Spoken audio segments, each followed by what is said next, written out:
আরজিকর আর্থিক দুর্নীতির রহস্য ভেদ করতে সক্রিয় ইডি। শুক্রবার শহরের একাধিক জায়গায় তল্লাশি চালান ইডি আধিকারিকরা। জানা যায়, এয়ারপোর্ট 2 নম্বর গেট এলাকার মিলনপল্লীর একটি আবাসনে সন্দীপ ঘোষের শালিকা তথা পেশায় চিকিৎসক অর্পিতা বেরার ফ্ল্যাট রয়েছে।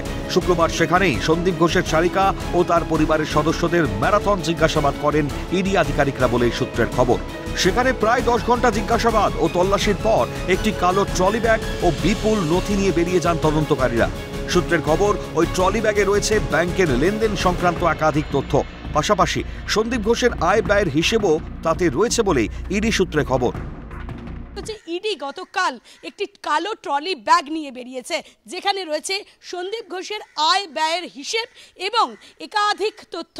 যে তথ্যের অনুযায়ী বোঝা যাচ্ছে যে দুর্নীতির যে কালো টাকা সেটা কোথায় কোথায় গিয়েছে, কোথায় কোথায় ইনভেস্ট হয়েছে, ওই তথ্য থেকে পাওয়া যাবে, এমনটাই ইডি সূত্রের খবর। ব্যবহার তো ওনাদের অতুলনীয় ব্যবহার, আমার দাদা বৌদি মতন কিছু কেউ হয় না এরকম। ওনার ফ্যামিলিও খুব ভালো, এত বছর কাজ করছে। হ্যাঁ, সবাই আসতেন। হ্যাঁ, থাকতেন। কত বছর থাকছেন? দেখুন, ওরা তো আর বেশি এসে থাকেন না, কেন আরো 2টো বাচ্চা আছে, ওরা বেশি এসে থাকেন না। অন্যদিকে সন্দীপ ঘনিষ্ঠ ব্যবসায়ী স্বপন সাহার একাধিক বাড়িতেও শুক্রবার তল্লাশি ইডি আধিকারিকদের।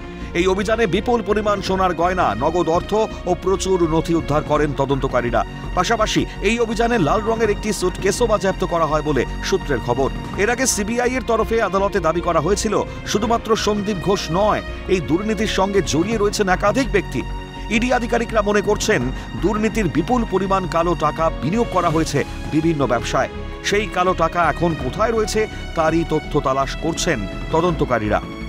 এটার পক্ষ থেকে আমরা দেখলাম যে রাত্রি প্রায় 9:30 নাগাদ, প্রায় 14 ঘন্টা অভিযানের পর তারা কার্যত এই বাড়ি থেকে তারা বেরিয়ে গেলেন এবং তারা একটি লাল সুটকেসে করে বিপুল পরিমাণে টাকা, সেই টাকা যেটি টাকা অলংকার, যেগুলোকে সিজ করে এখান থেকে নিয়ে যাওয়া হয়েছে এবং প্রচুর পরিমাণে নথি ইতিমধ্যে এনফোর্সমেন্ট ডিরেক্টরেটের পক্ষ থেকে উদ্ধার করা হয়েছে।